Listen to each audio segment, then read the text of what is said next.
Great. Good morning, everyone. This is Ashwin from the Global Alliance for Mass Entrepreneurship. Welcome to another partner spotlight. We have Prakash, who's the CEO of Invoicemart, one of the three Treads platforms in India.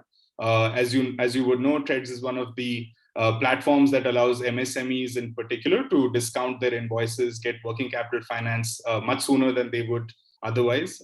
If you've read some of our reports, a typical micro enterprise sometimes gets their payments in 90 days, 120 days, which in a year's time is turning their working capital around 2 or 3 times. We've seen in the pandemic in particular that this is becoming a survival challenge for MSMEs. Prakash and others who are trying to address this problem at considerable scale are very important to seeing this problem being addressed. And that's why this conversation. Prakash, welcome to Partner Spotlight. It's great to have you. Thanks, Ashwin. Thanks for having me.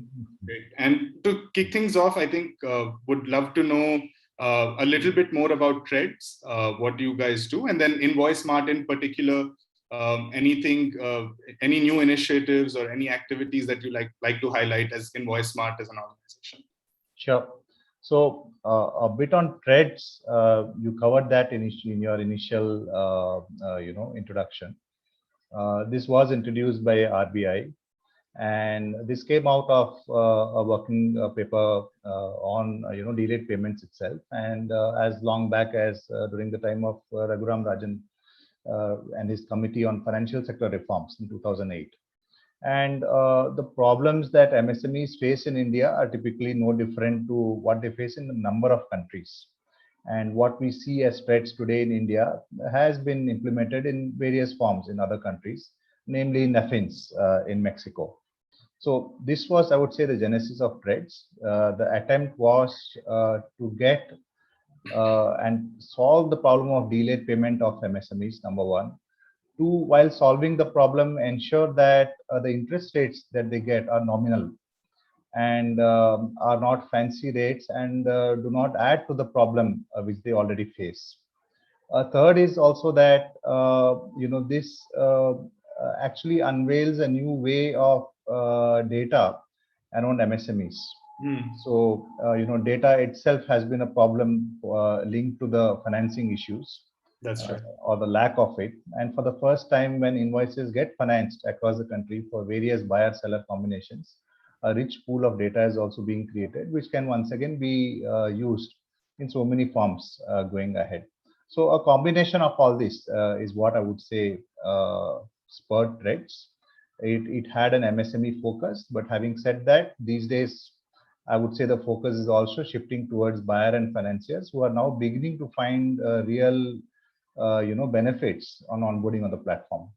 Got it. And that's very helpful. I think the kind of tripartite set of stakeholders that are important on Treads are good to highlight, and we'll dive into each of them going forward. So I think starting with the entrepreneur themselves, we've heard that Treads platforms have become particularly popular in the pandemic, and it kind of makes sense. The delayed payments problem is becoming more punctuated during this time. I think want to understand from you just the kind of entrepreneurs that are on Invoicemart. And in the pandemic, what kind of motivations do you see entrepreneurs have to join a Treads platform? I think some stories would help, but even your understanding of why entrepreneurs are joining a Treads platform during the pandemic in particular. So the composition of the entrepreneurs and the platform and some motivations for them to join. Fine. So I missed to give you a little brief on Invoicemart. Invoicemart actually is the largest Treads platform in India. It has the largest throughput among all the platforms, and also has the largest number of anchors, which is a very important part of this initiative. So we have the largest number of anchors, which is 900 plus. And we have 11,000 odd MSMEs already, which is also the highest among the platforms. Now, why I'm saying this is also that this gives us a great insight into different segments, sub-industry types of MSMEs. And while initially we saw a theme emerging in terms of the initial, onboarding buyers, that theme has somewhat got mellowed over the last 3 years. And post-pandemic, what we can clearly see is that there is no real segmental bias at least on Invoicemart. We are seeing even-based participation across industries, which I feel is good news for MSMEs. Otherwise, the trades platforms would have more or less got typecasted to, a certain industry, say an auto or a retail or whatever. Yeah. So that also shows that the delayed payments problem is across industries. so to my mind is the first good news which is Yeah. emerging post pandemic. The second thing that's emerging post pandemic is the one of the original problems was that probably a lot of buyers didn't understand or see the value itself on the platform.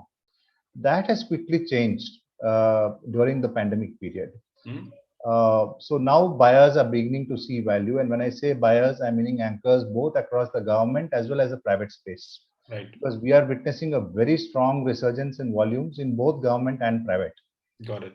So that I think is something that has changed during pandemic. The fact that there are 40 plus banks on a single platform catering to a buyer is actually changing the paradigm. Right. On all previous occasions, it was more the buyer, doing bilateral deals with different banks, Right. or at best on a fintech with three or four banks. But I think trades has changed that in the sense that the number of buyers is phenomenal, and the participation is also very, very encouraging. Almost all the financiers on the platform actually do participate Yeah. and bid against each other. Right. This has actually led to economies for the buyers themselves. And instead of simply, showing this as, a platform which only helps MSMEs, now it has become a platform which helps everybody, and that's what I feel is spurring growth. And if you can dive deeper into, and I think some of what we've heard about trades is that the buyers are not very encouraged to come on the platform. We've heard stories of entrepreneurs telling us, "Hey, our buyer discouraged us to join the trades platform." It is not immediately intuitive to a lot of buyers why they would benefit. The business as usual has been, "Hey, we will use our bargaining power to decide credit terms with MSMEs. We will pay when we want to pay." And that practice has gone on for decades now in Indian industry. So what kind of benefits are buyers articulating to you once they join the platform? So, I mean, usually this is the narrative in the sense that, buyers would generally not probably like to let go of control in terms of invoicing itself. But as we delve deeper into this business, we also understand that the buyers have a business model which is based on liquidity, which is based on input cost and several other factors. Right. Hence, it has been illogical to coerce buyers to participate on a platform where they won't see any tangible benefits. Right.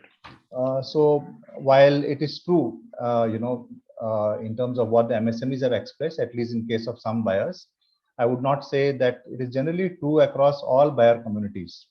It is more a play of how that industry is doing, what are the stress levels around that, and you would know that during pandemic, the stress was greatly enhanced for a lot of anchors. Yeah. So to commit payments, in a very defined manner when their own receivables were not very clear, would have been disastrous. And ultimately, unless all these buyers do well, I don't think the ecosystem below them can do well as well. Absolutely. So to my mind, I feel it is a fine balance. The good news, like I said, was that now the benefits are accruing to buyers, and the primary benefits I would say that are accruing are, one, in terms of the economy of rates itself. Because of aggressive bidding by different banks, the rates on the trades platforms have started dropping significantly. A lot of buyers are actually finding that the rates are even below their bilateral rates. So that is one. Second is the pool of financing itself has increased substantially. Right. As the pandemic eases and capex increases and buyers are back to spending more, this can easily be an alternate working capital mechanism for them. Right. So instead of using the conventional bilateral funding for all their needs, they could eke some of that for the regular expansion needs and some of the working capital needs, including invoice discounting. can be used through the trades. And here, unlike having to talk to one financier for a bilateral relationship, there is a whole suite of banks, Right. public, private, small finance banks, and now going ahead NBFCs. So these are, I think, the immediate short-term benefits to buyers, which I can see that they are already exploiting in the last 6 months. Got it. And I think we've also heard goodwill increases with the suppliers. We've also heard that I think when buyers are able to get some more visibility into their supply chains, build resilience around their supply chain, especially in a pandemic type context. So I think uh, it's great to see that these benefits are now being recognized and more buyers are coming on board. I think one of the things that we constantly at Game think about is how do you get to the new to credit MSME, and this could be the tier 2 or tier 3 suppliers of anchor buyers. Are you thinking about this as well? What are ways in which you are looking at Threads being potentially a platform to get many first time MSME borrowers whose perhaps cash funding flow came from informal sources, friends and family in the past? Are you seeing that kind of customer segment coming on board as well? And do you think Threads is kind of a relevant platform for folks like those, entrepreneurs like that? Yeah, so I have mixed thoughts on this. Ultimately, for this platform to succeed, and if you are talking about the last mile MSME and not maybe the intermediate MSMEs in the medium and micro catering to the large buyers, probably the buyer profile attached to those MSMEs are also not very strong, right, in terms of the financing appetite of banks. And I think the RBI attempts to solve that, and the government attempts to solve that through the factoring bill amendment by getting a new suite of financiers. Right. The other thing that's happening is in the ecosystem also, whether it's the Open Credit Enablement Network or other similar networks. We now have different ways to look at the MSME, apart from a pure buyer-led model. All this, I feel, will culminate somewhere in Threads going ahead in terms of policy or otherwise, and allow us to reach that MSME effectively. Got it. See, for me, reaching out to the MSME has become easier. Even Invoicemart itself, being a small organization, is already touching 600 cities in tier 1, tier 2, and tier 3 cities. So probably reaching out to the MSME is not a problem, but reaching out to them and ensuring that the invoice gets discounted is a larger issue. And for that, we have to ensure that the supply of finance is strong and adequate and continuous. Got it. So I think we are working more on that, on that connectivity, because once we solve that problem, I feel it will be easier. And you see a lot of parallel trends that are kind of increasing formalization of MSMEs and so on and so and digitization. And you think that, hey, that's going to kind of culminate into more, just naturally culminate into more new to credit MSMEs coming on a platform like Threads. And I think the low interest rates, that being a focus of competitive advantage, right? That, hey, you can get it discounted at 4%, and that is unheard of. That is there, Ashwin. The other thing which is, I think, is improving is indirect deep tier financing. It's not formalized, but as and how we start reaching funds to the slightly larger MSMEs, they are going to reach funds to the MSMEs under them. Right. So we are solving the problem, but we're not able to gauge it. And probably we need to formalize it in such a way that we do this deep tier financing to the last mile. Sure. And I think if there is interest in that, we'd love to talk to you a lot. Absolutely, yes. Yeah. That would be, I think, fantastic for us also to get deep into. I want to switch gears to policy a little bit. I think there's a lot going on with Threads and policy at RBI, even the factoring amendment bill. You've spoken quite a bit about the NBFCs now being able to do it. Previously, it was just open to factors, NBFC factors. Now it's open to NBFCs of all shapes and sizes. How are you seeing, as you go and talk to more NBFCs, what kind of response are you seeing from them? Are you seeing any apprehensions from them about doing factoring on your platform, and how are you addressing that? Just to, I think, if this reaches NBFC founders or operating managers, I think it might be good to hear for them how you're going about the process and what are you hearing? So broadly, when we look at the set of NBFCs which would somewhat benefit from the factoring bill and its amendment. It's about 3,000 odd NBFCs, which are across the country.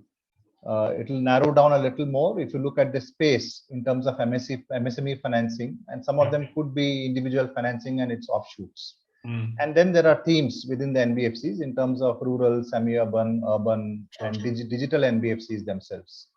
So broadly speaking, I would say that the TEDx platforms would see a lot of initial interest from the digital NBFCs, probably because they are pretty comfortable with integrating with any platform on the supply chain side and using this as a distribution model.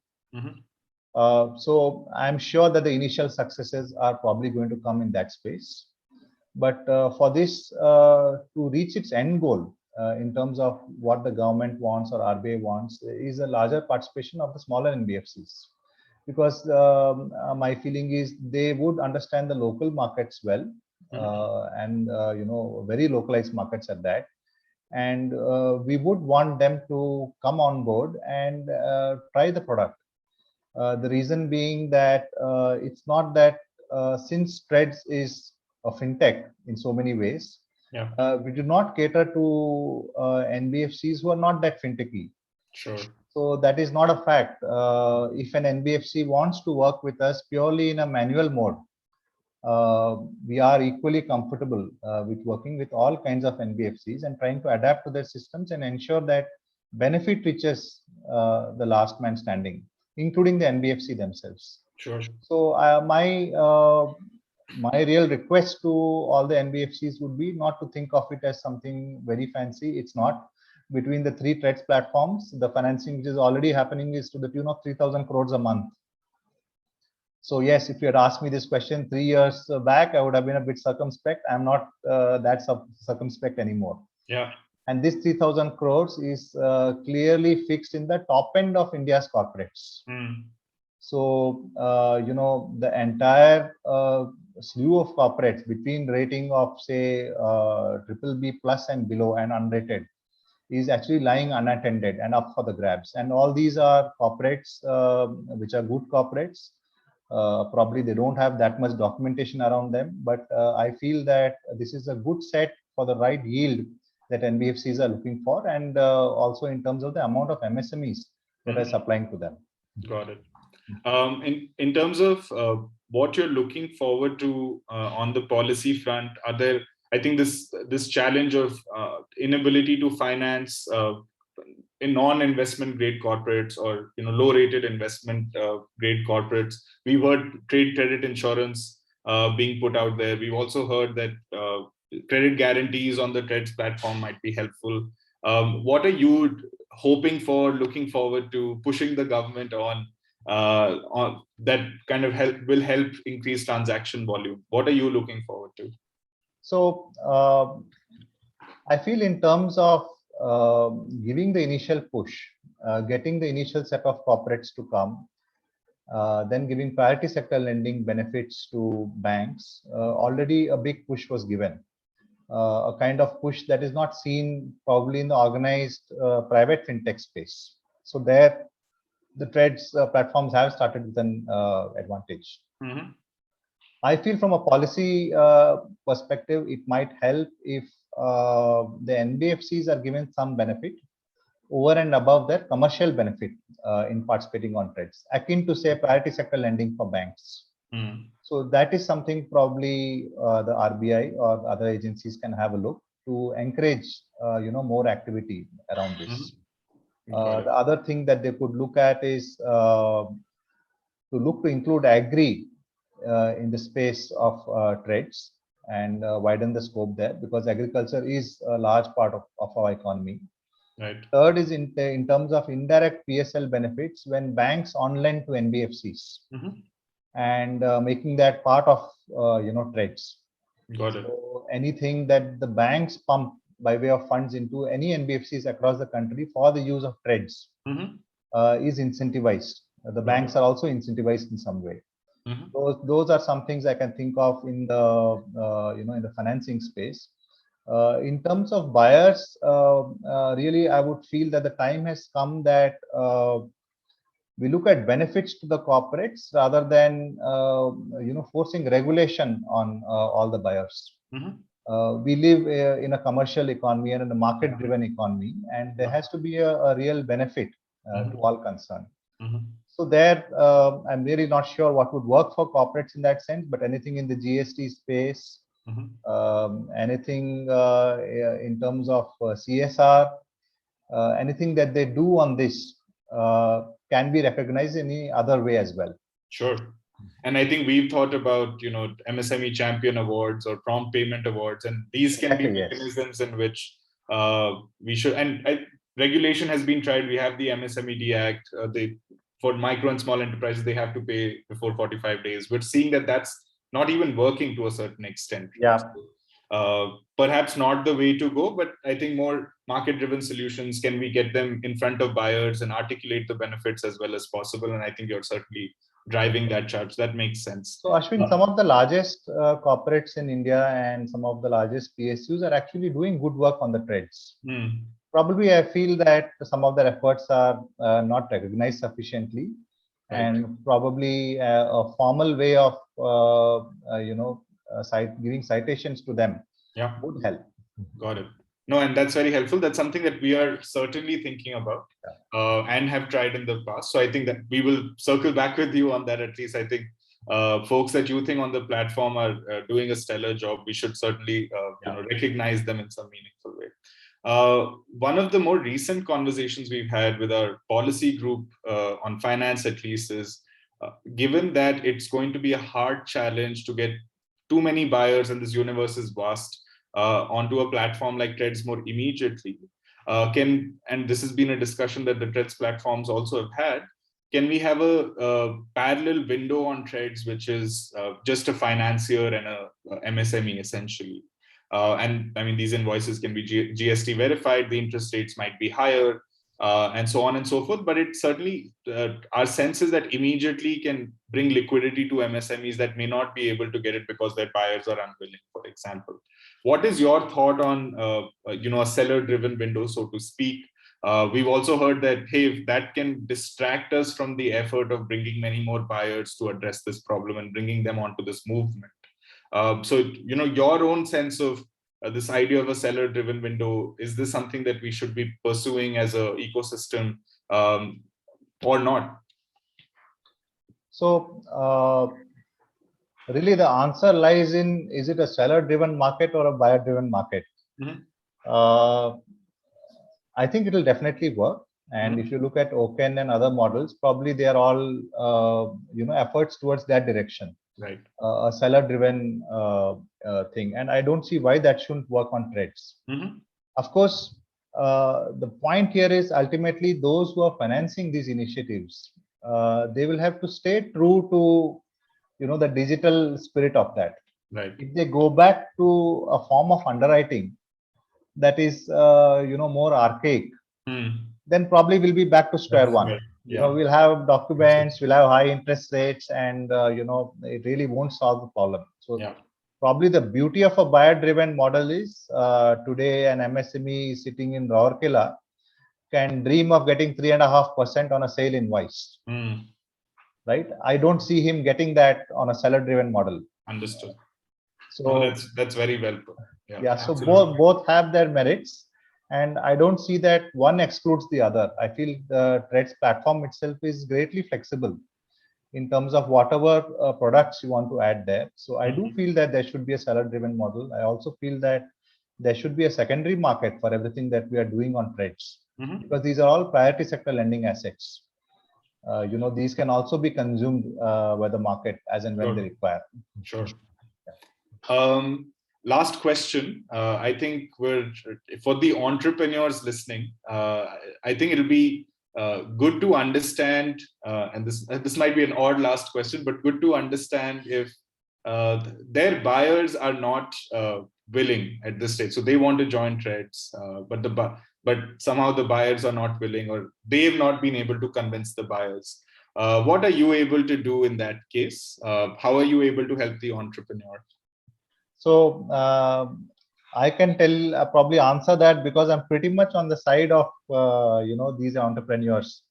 almost every day in our call center, in our mails, in direct calls to me, we have requests from so many MSMEs across the country, and they all request that their buyer should be onboarded.